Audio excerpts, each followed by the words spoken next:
talak itu tidak bisa dijatuhkan seketika, punya nilai lebih daripada satu.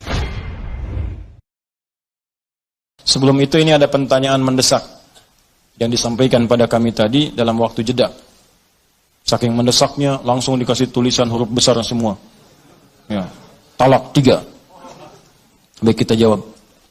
Assalamualaikum Ustaz. Waalaikumsalam warahmatullahi wabarakatuh. Ini kisah saja ya, tapi ini nyata. Suami saya mengatakan talak 1 kepada saya pada saat emosi, lelah setelah pulang kerja. Ya lelah sih lelah, tapi kan gak harus bilang talak. Saya pikir dulu-dulu gak ada orang lelah langsung bilang talak. Allah, lelah nih. Mah sini. Apa Pak? Talak. Kok gak begitu berumah tangga? Ya, sebelumnya kita berantem. Nah ini dia. Ibu ini sebetulnya mau berumah tangga, apa mau main tinju? Kan rumah tangga mau buat sakinah, mawaddah rahmah, bukan untuk berselisih. Ya kita lihat dulu dah. Baik. Lalu jam kemudian saya memaksa suami untuk mengatakan talak 3. Di suami pulang lelah, sebelumnya berselisih. Kemudian, baik, setelah itu saya mengatakan talak mungkin karena kesal. Lalu 2 jam kemudian setelah berselisih, 2 jam kemudian saya memaksa suami, ya istrinya paksa suami untuk mengatakan talak 3. Baik. Dan suami saya mengatakan talak 3 dalam keadaan emosi dan tertekan. Setelah membaik, kami menyesal. Suami berkata tidak ada niat untuk mentalak 3. Itu terjadi atas dasar tekanan dan paksaan dari istri. Baik, pertanyaan, sudah berapakah talak yang jatuh kepada saya? Baik. Jika suami mentalak saya 2 kali padahal belum ada rujuk sama sekali. Baik, tolong dijawab ya Ustadz dengan jelas agar saya paham dan memperbaiki rumah tangga. Jazakumullah khair. Saya senang dengan kalimat terakhir. Saya senang sekali. Ya, saya senang dengan pertanyaan ini karena ketika pertanyaan ini ditanyakan, diajukan, itu tandanya Anda memang ingin berislah. Ingin mendapat kebaikan dari Allah. Itu yang paling baik. Ada Al-Quran di surah keempat, ya, surah An-Nisa ayat 35. فَإِنْ خِفْتُمْ شِقَاقَ بَيْنَهُمَا فَبَعَثُوا حَكَمًا مِنْ أَهْلِهِ وَحَكَمًا مِنْ أَهْلِهَا إِنْ يُرِيدَ إِصْلَاحًا يُوَفِّقِ اللَّهُ بَيْنَهُمَا. Yang bertanya ini, yang menyampaikan pada kami, buka Quran surah keempat An-Nisa ayat 35, paling kiri di pertengahan. Allah menyampaikan jika dalam rumah tangga kalian khawatir ada perdebatan yang gak bisa diselesaikan, sehingga berdampak pada perpecah belahnya rumah tangga. Maka kalau nggak bisa menyelesaikan sendiri, maka undang atau tanyakan pada orang bijak, hakaman. Orang bijak, orang paham hukum, orang bisa memberikan solusi. Bukan curhat pada orang menambah masalah. Awas, ini rumus di rumah tangga kalau sedang punya masalah, ibu khususnya, jangan curhat pada orang bisa menambah persoalan. Cari orang bisa memberikan solusi, boleh cerita. Boleh cerita, tapi bukan pada orang bisa hanya berbagi cerita pada orang lain, apalagi media sosial. Hati-hati, cuma ditulis bikin status. Kamu tidak seperti aku kira. Tuliskan. Tungguin komen. Itu cuma nyebar sendiri. Nanti begitu masalah selesai nggak bisa diralat. Tungguin komen, datang-datang celing maghrib ada. Kunaon ece. Kenapa gitu? Kan nggak lucu. Baik, teruskan ke sini. Balik ke sini.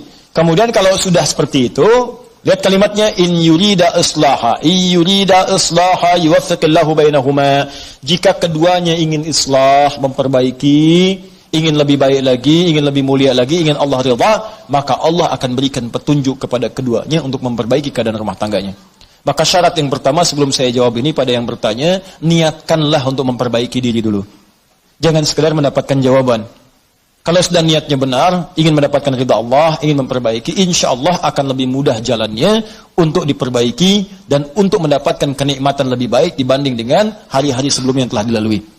Maka baru kita bicara kepada hukum. Ini dulu perbaiki niat. Kalau niatnya benar kata Allah, saya akan beri jalan supaya rumah tangganya lebih indah, lebih nyaman, lebih samara dibandingkan persoalan-persoalan sebelumnya.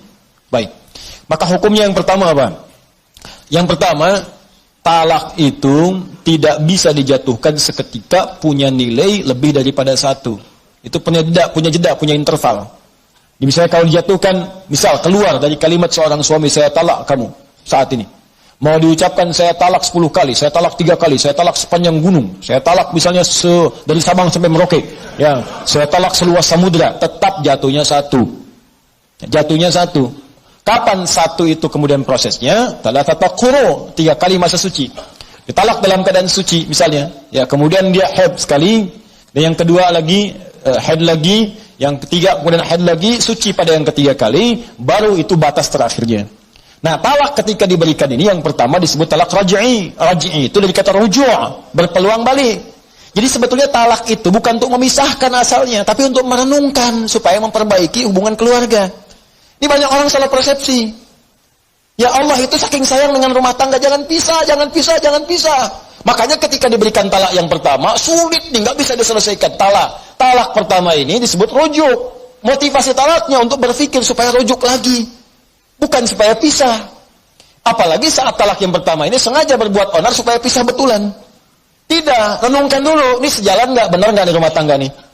Ya, ada nggak rasa cinta nih dalam saat sekali masa suci, ada nggak perhatian? Nanya nggak, kan? Ada nggak peluang untuk diskusi?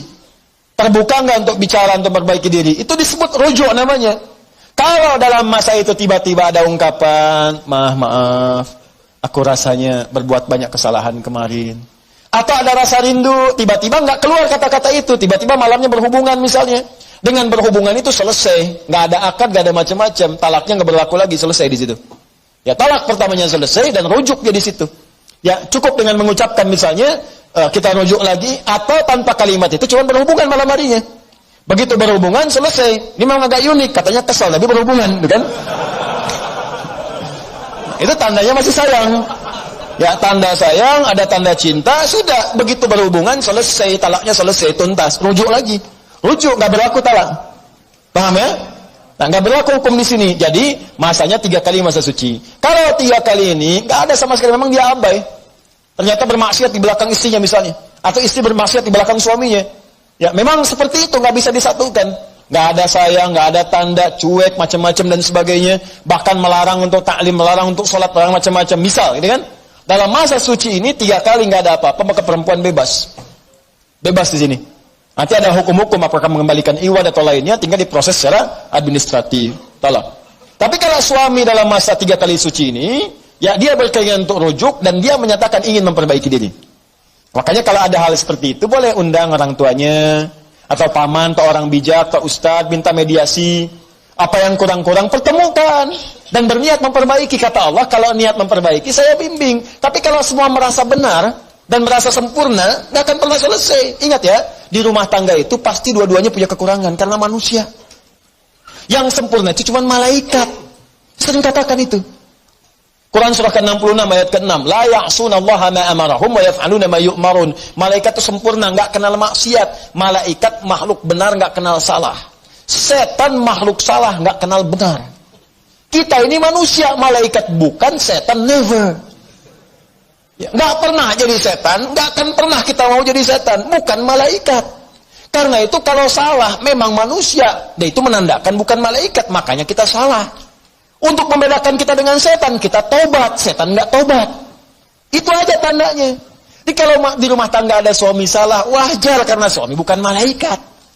Tapi untuk membedakan suami dengan setan, suami tobat, memperbaiki diri. Itu caranya. Istri salah, wajar ya istri, bukan malaikat. Mau dituntut sempurna, nggak akan mungkin. Kalau pengennya nikah sama malaikat sana. Tapi malaikat nggak punya hasrat, nggak ada nafsu, nggak ada macam-macam. Tugas itu sempurna, selesai. Ya, wa yaf'aluna ma yu'marun, nggak ada fungsinya kaitan dengan hasrat seksual dan sebagainya, nggak ada, kosong. Ya, makanya kalau istri berbuat salah, ya itu tandanya manusia. Masya Allah mama, manusia seutuhnya. Oh, Masya Allah. Kok papa tahu barusan salah.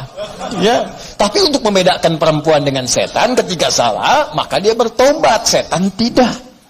Gampang sebetulnya. Nah, ini suami dengan istri kalau ada salah, merenung. Oh, mungkin dari kesalahan ini Allah ingin menyempurnakan sifat-sifat kemuliaan kita untuk belajar lebih baik lagi. Kadang-kadang kan kenikmatan itu lahir setelah ada kesulitan-kesulitan. Coba antum kan lari-lari capek kan, oh aduh kasih teh tubruk aja, teh tubruk tuh, teh tubrukin, air tubrukin sama teh kan, jadi tuh kasih gula dikit yang biasanya nggak minum, jadi enak tuh minum, enak. Biasanya pengen ini, pengen itu, kasih air putih aja enak, luar biasa. Ya enak gitu, kenapa? Karena ada keletihan, setelah itu mendapatkan kenikmatan. Makanya yusrun lahir setelah ada usrun. Inna ma'al usri yusra. Di rumah tangga tuh kalau udah ribut, setelah itu senyum, jadi enak senyumnya itu. Nikmat, jadi canda, jadi macam-macam dan sebagainya. Ya udah Pak, kita baikan, ya udah. Papa sekarang mau kemana? Ke hatimu. Udah itu enak aja, Dul. Ya. Nah, jadi seperti itulah ya. Jadi wajar kalau ada persoalan. Yang kedua, jangan sembarangan mengucapkan kalimat-kalimat seperti ini. Karena ada 3 hal. Ya talatatun, ada 3 persoalan. Jidduhunna jiddun, candanya itu jadi serius, candanya serius. Ya, di antaranya apa? Ada nikah, ada talak. Ada nikah, ada talak. Makanya jangan bercanda dengan hal talak. Bisa jadi serius. Ya, jadi serius. Termasuk dengan pernikahan. Ini yang saya ingatkan juga, sinetron-sinetron tuh hati-hati. Kalau akad-akad nikah itu mesti dibiaskan kalimatnya, jangan disempurnakan.